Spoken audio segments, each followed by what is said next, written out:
Prazer em Conhecer de hoje recebe o jornalista, publicitário, educador e escritor José Luiz Tejon. Muito obrigada pela sua participação. Prazer, Áurea. Prazer em conhecer todo meu. Obrigada. E eu quero falar sobre o seu livro, Guerreiros Não Nascem Prontos. Esse é o mais novo livro, você já tem alguns, né, Tejon? É verdade.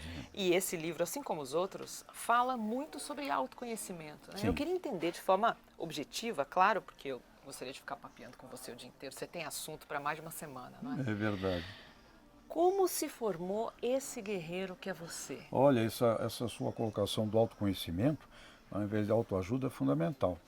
Porque, Áurea, eu só fui descobrir o que me trouxe na vida até recentemente, com 52 anos de idade, eu só fui descobrir isso quando eu fui motivado e envolvido na busca do que tinha me trazido até ali.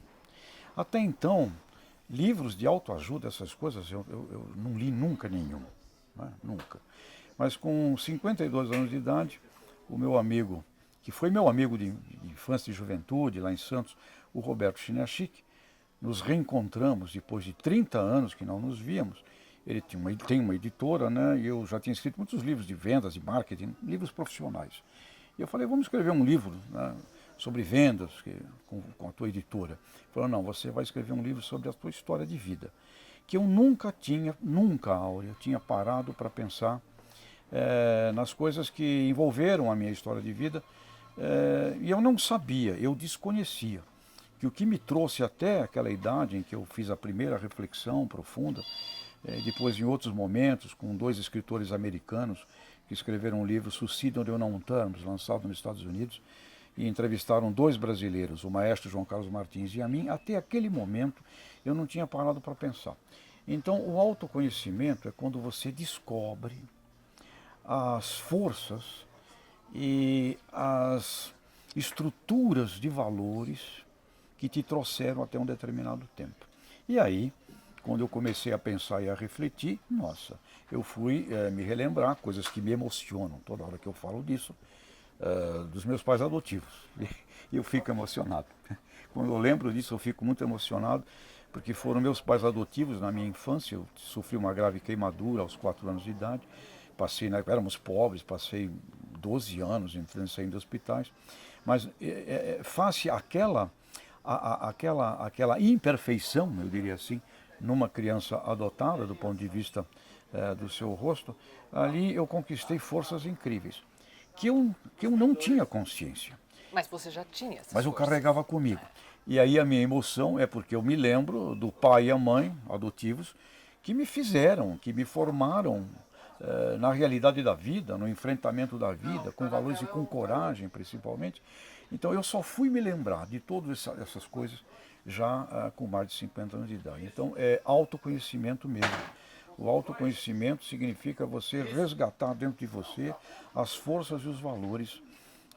Neste meu caso, eu consegui editar dentro da minha cabeça forças e valores éticos, íntegros, corajosos e de protagonismo, jamais de vítima, porque você também pode ser acometido de lembranças exclusivamente de uma vitimização, e aí essa força ela é amortecida, né? Portanto, o que seria assim o autoconhecimento para todo público, né, desse teu trabalho, nós somos resultado dos mentores que temos na vida.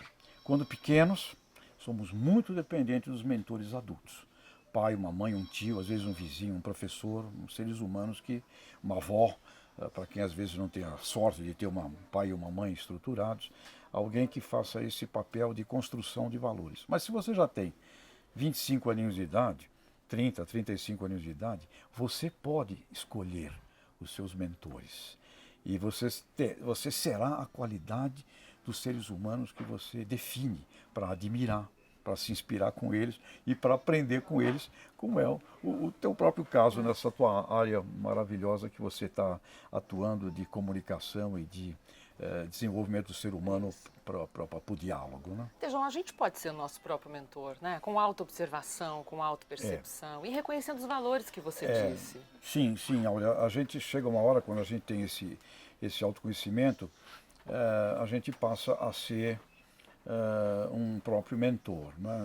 Este livro, Guerreiros Não Nascem Prontos, eu procurei, mesmo com pessoas famosas, eu tenho aqui pessoas que o Alexandre Costa, Cacau Show foi meu aluno, o maestro João Carlos Martins, com quem eu convivi, tem pessoas conhecidas e famosas com quem eu convivi, mas tem aqui pessoas exponenciais no mundo com quem eu não convivi. Madre Teresa de Calcutá, por exemplo, eu fui estudar a história dessas pessoas. E em todas essas pessoas grandes, pessoas famosas no mundo, sempre existe por trás deles mentores. Eles se transformaram em alguma coisa porque seres humanos abriram caminhos, mostraram a eles, e eles reconhecem. Quando passa o tempo, o Pelé, nosso Pelé, me disse, olha, se não fosse o Sabuzinho, eu não seria o Pelé. E quem é o Sabuzinho? Filho da cozinheira que fazia comida para os jogadores lá no Santos, nos anos 50. Pelé decidiu que não seria jogador, depois de um pênalti que ele perdeu lá no time de base. Estava triste, foi vaiado, foi xingado. E decidiu, não vou ser jogador. Pego a malinha dele, 5h30 da manhã, sol raiando, e ele entra na porta do campo do Santos para ir embora, para fugir, para voltar para a casa dos pais em Bauru. Vem chegando o Sabuzinho. Não deixa ele embora, bota ele para dentro, você não vai sair, moleque, fica aqui. E o Pelé disse, se eu não tivesse naquele momento cruzado com o Sabuzinho, eu não seria Pelé. Então, um grande ser humano, um grande campeão, ele tem inclusive a humildade de reconhecer que num determinado momento, Sabuzinho, filho da cozinheira, determinou até minha vida. Agora, uma coisa que eu carrego comigo, Áurea, onde quer que eu vá hoje, eu sempre procuro admirar pessoas. Porque o Rosa e Antônio, meus pais adotivos, nunca leram um livro, eram analfabetos, eles me ensinaram de pequeno a prestar atenção em pessoas. Pessoas que eles admiravam. O frentista do posto de gasolina lá perto de casa, um taxista, uma pessoa de uma loja, pessoas que eles achavam que são pessoas admiráveis, eles me faziam prestar atenção. Olha para aquela pessoa, presta atenção como ele trabalha. Dos meus 6, 7 anos de idade até 11, 12. E isto ficou lá dentro do meu cérebro. Modelagem, inconsciente. Né? Modelar alguém. Isso, ficou no meu cérebro inconsciente. Então, onde quer que eu fosse, dali para frente, eu, sem querer, eu ficava admirando o melhor aluno da classe. Fiz música para teatro, admirei o primeiro rapaz que eu vi ganhar um festival de música. Ou seja, eu tinha dentro de mim isto. E isto me trouxe, foi muito importante na minha carreira. E eu observo, às vezes, adultos, que você coloca eles para trabalharem com as melhores pessoas, ou para ficar ao lado dos melhores, e eles não admiram, eles não veem e ainda voltam criticando. Porque acho que falta muito dessa base infantil. Então eu creio que o ser humano se transforma naquilo que até 12, 13 anos ele foi educado. Daí para frente João, ele tem que querer. Sim, isso é fundamental, né? Esse desejar se aprimorar. Ele tem que querer. E aí é o grande drama, né? Porque você pode educar um monte de gente que queira. E aquele que não quer? E aquele que não quer? Então quem vem até você na sua área, quem vem até a gente, eu sou professor também, né, conferências e tudo, quem vem até a gente quer. O grande drama é quem não vem. Continua na escuridão. Quem não vem, quem não deseja se melhorar. Na escuridão. E o problema é que causa um grande drama aos seres humanos com quem convive. Pais e mães que se vitimizam estão transformando filhos em covardes. Sim. Né? Pessoas que só botam a culpa nos outros. Ao botar a culpa nos outros, você tira uma carga dentro de você. Você não aprende, porque tudo é a culpa do outro. Então viver só tem duas formas, ou você aprende ou você bota a culpa. Vitimização. Não, esse que tem perfil de vítima, ele talvez não possa ser classificado como um guerreiro, né? Quais são os valores, na sua opinião, de alguém que se torna um guerreiro? Olha, limiar de dor é muito importante, ou seja, você apanha, você cai, o mundo bate. Viver no planeta Terra é difícil, é luta, é competitivo. As imperfeições sistêmicas das relações humanas, imperfeições nas estruturas políticas, as imperfeições do planeta são gigantescas e basta ler a história. Em 3.000 anos de história humana, só tivemos 8% do tempo sem guerras entre países. Né? Então, viver na Terra é duro. Então, preparar o ser humano para um limiar de dor.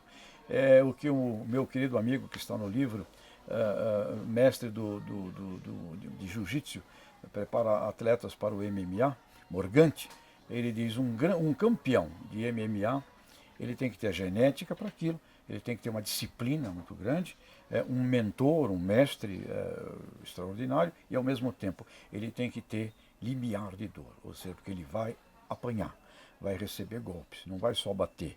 Então, limiar de dor é um dos instrumentos que eu observei nos meus estudos, também no meu doutorado da pedagogia da superação. Capacidade de amar. Capacidade de amar não é esperar pronto. Capacidade de amar é você criar a partir do imperfeito. E eu menciono muito a dona Jo, fundadora da APAI, e ela me disse, olha, os 2 dias mais importantes da minha vida, João, um foi quando eu nasci, senão eu não estaria aqui. E o segundo é quando eu descobri por que nasci. E o que foi? O nascimento do Zequinha, o filho excepcional da dona Jo.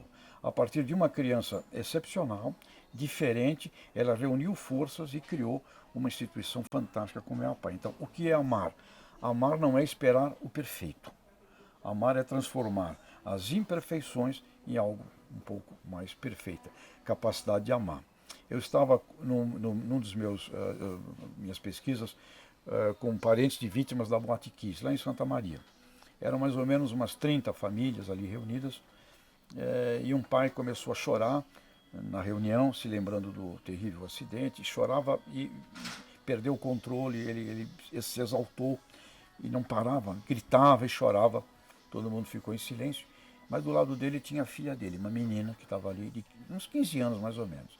Depois dela ver o pai assim exaltado, ela levanta e diz, pai, para, a gente amava nosso irmão, mas não me mata, porque o irmão morreu. Então, capacidade de amar é o que eu vi nesses estudos de pessoas que superam. Elas amam, ok, perdi uma perna, puxa, terrível, mas eu amo a outra. Eu passo a amar a ciência da prótese. Amar o que a gente tem e não aquilo que a gente não tem. Aquilo que a gente tem que enfrentar. Então, capacidade de amar é valores também, olha. Meia dúzia de valores que são eternos, integridade, coragem, palavra. Tem meia dúzia de valores que não mudam e que a longo prazo é que fazem o sucesso das pessoas. João, você acha que tem gente que tem medo de reconhecer toda essa riqueza que já tem dentro de si, porque tem medo de ser um guerreiro? Talvez medo ou não ser alertado para isto, né? No meu caso, eu fui alertado pelo Chinachique, pelo Roberto, que por acaso foi um amigo de infância, juventude, em Santos, tocamos rock juntos, lá com 18, 19 anos de idade, depois não mais nos vimos. Ele, como me conhecia, e tem é um psiquiatra, etc., ele me estimulou. Talvez se eu não tivesse encontrado o Roberto, talvez eu nunca tivesse parado para isso. Então, no meu caso, não era medo. É que eu apaguei da minha cabeça aquelas coisas todas, daqueles tempos de hospital, da queimadura no rosto. Eu apaguei e criei em mim uma pessoa em que é como se isso não existisse. Então, a partir do momento em que, como se isso não existisse, eu também não meditei, não refleti em como é que eu cheguei a este ponto de achar que aquele grave problema não existia. E aí estava toda a riqueza. E quando eu fui despertado para isso, eu melhorei do ponto de vista de autoconhecimento, como você disse, de uma maneira espetacular. Então talvez seja, pode ser medo, você compreende o problema. Por exemplo, uma filha que tem um grande problema com o pai, foi abandonada quando tinha 13, 14 anos de idade, enfim, o pai não ajudou, ela passou dificuldades, etc. E ela tem uma raiva do pai. Ok, aí passa o tempo, ela está hoje com 50 anos de idade e continua com esta coisa do pai. Essa mágoa. Então, existe ali um grave problema, existe ali um obstáculo, mas se esse obstáculo não for enfrentado, e aí eu creio que não é a ignorância do obstáculo. Não é assim, eu apaguei. Não, você não apagou. Você mantém vivo dentro de você este trauma. Se você tem medo de enfrentá-lo, você sempre vai ver a presença daquele grave problema em qualquer coisa da sua vida. Como se fosse um monstro toda hora, É um lembrando monstro, a pessoa. e impede a felicidade da pessoa em muitas coisas. Sim. Então, uma coisa que você coloca, há um medo, este medo pode significar um grande atraso do seu crescimento humano, e outra você não ter a noção disto, não ter sido despertada, olha só, que forças que te trouxeram até aqui, né? De vez em quando o pessoal me convida, eu sou também membro do Conselho da Secretaria de Justiça e Cidadania do Estado de São Paulo, e o pessoal me convida a fazer uma palestra na Fundação Casa, para os meninos, né? Então você vê ali às vezes um menino, e acontece isso, de 18 anos, forte, grande, né? E ele fala, como é que eu posso me sair dessa vida? Aí eu pergunto, quem você ama? Às vezes não é o pai, não é a mãe, são abandonados muitas vezes. Aí ele fala, eu tenho uma avó que fez tudo por mim.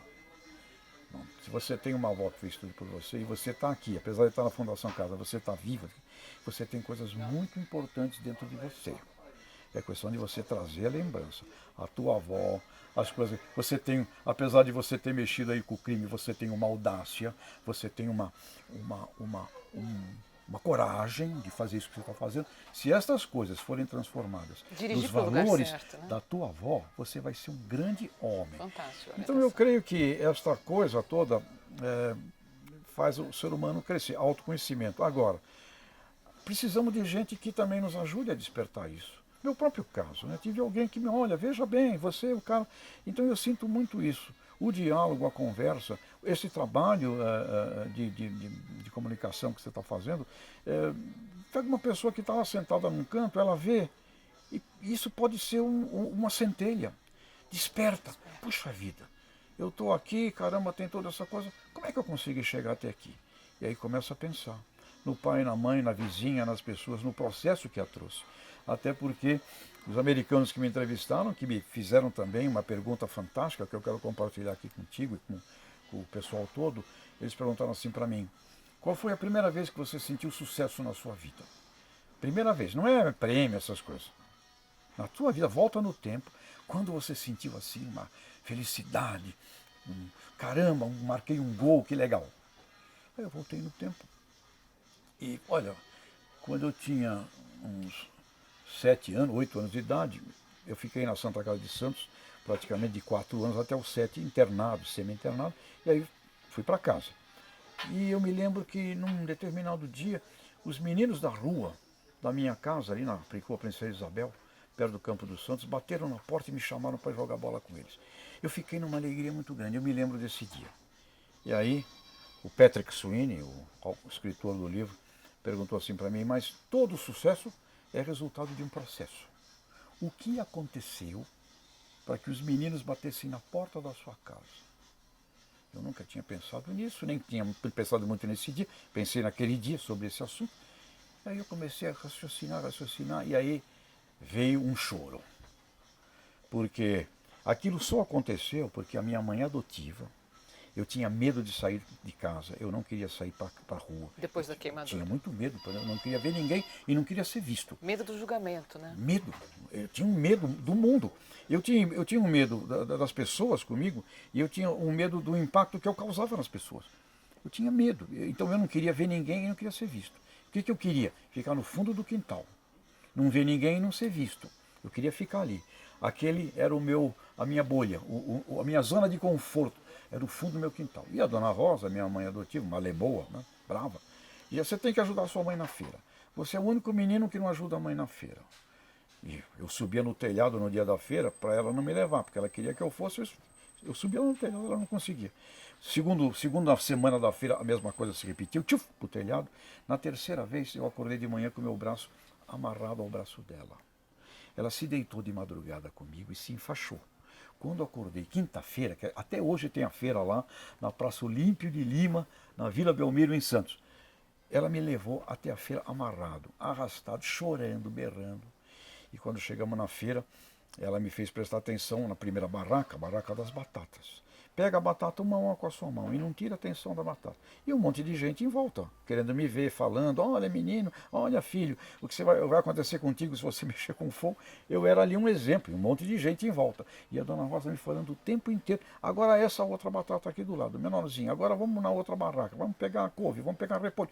Ela me levou pela feira me fazendo prestar atenção na batata, no alho, na cebola. Na outra quinta-feira eu me senti bem, porque ela me levou lá com todo mundo, eu não prestei atenção em ninguém, eu prestei atenção naquelas Colocou coisas, foco onde que ela botava o interessava. foco em mim. E aí eu voltei à feira com ela. E quando cheguei, o mundo é este mundo aqui. Menino, né, 7 anos, cara queimado, já fui assim, sem estar amarrado a ela, e aí os meninos chegam, aí queimado, mas aí você olha para cada um deles tem um defeito. um é gorducho, o outro não sei o quê, Todos tinha, nós, tinha né? uma pinta na cabeça. Aí, logo, você vê que não eram inimigos, eram amigos. Começamos a chutar laranja. E o dia este que eu me lembrava da minha primeira felicidade foi no dia seguinte a esta feira. Mas por que isso aconteceu? Porque alguém se amarrou a mim e me levou onde eu não queria ir e ali me fez prestar atenção no que eu tinha que prestar atenção. Então, Áurea, essas coisas fundamentais, elas estão dentro de nós. Se nós as resgatamos, e aqui acho que esse grande conselho para todo mundo que está nos vendo ou ouvindo agora, se você chegou até aqui na sua vida, não importa a idade, onde você esteja, procura lembrar as forças bonitas que te fizeram chegar até aqui. Se você as recorda, você traz a você. E aí é muito o que você falou. O meu mentor passa a ser um mentor interno. Então, na hora das dificuldades, eu lembro da feira, que eu não queria ir. Eu lembro meu pai e minha mãe me falando de pessoas, para eu prestar atenção em pessoas e não ficar com preconceitos de um de outro. Eu me lembro da coragem de enfrentar o mundo, de ir, de não ter medo, de resolver as coisas do lado de fora de casa. Estas coisas se transformam no nosso grande mentor. E aí, até hoje, olha, onde quer que eu vá, em todos os lugares que eu vou, em todas as circunstâncias, eu fico vendo que qualquer ser humano que eu observo, uma moça que outro dia estava servindo chá numa dessas lanchonetes de aeroporto, espetacular, sorridente, linda, eu falo, puxa, que maravilha que você é genial. E se eu estou com os meus filhos, eu sempre procuro fazer isso, e com meus netos, olha, observa aquela moça. Então, esta coisa, eu creio que é a forma com a qual a gente, sim, mentores, sou o resultado dos meus mentores que eu continuo selecionando, e onde quer que vá, olha, eu sempre admiro pessoas, porque eu sempre sei que por mais que eu possa saber, por melhor que eu já possa me autoconhecer, eu sei nada perante o potencial de saberes que tem por aí. Então, a humildade para aprender, para se autoeducar e através de quem? Seres humanos. Observar seres humanos e admirá-los naquilo que eles têm de melhor. Então, guerreiros, ora, não nascem prontos. E a gente vai até o último instante da vida aprendendo. Corajoso, audacioso. Sim. Você é um guerreiro, parabéns pela sua história. Obrigado. Muito obrigada por essa conversa. E sucesso. Aprendi muito. Foi um prazer te conhecer. Prazer em conhecer. Obrigado. Muito obrigado. Conversei aqui com o José Luiz Tejon, autor de Guerreiros Não Nascem Prontos, da editora Gente. É uma aula de autoconhecimento. Muito obrigada. Obrigado. Você gostou do vídeo? Então curta e compartilhe com os amigos. Não esquece também de seguir o canal e apertar o sininho para receber as notificações.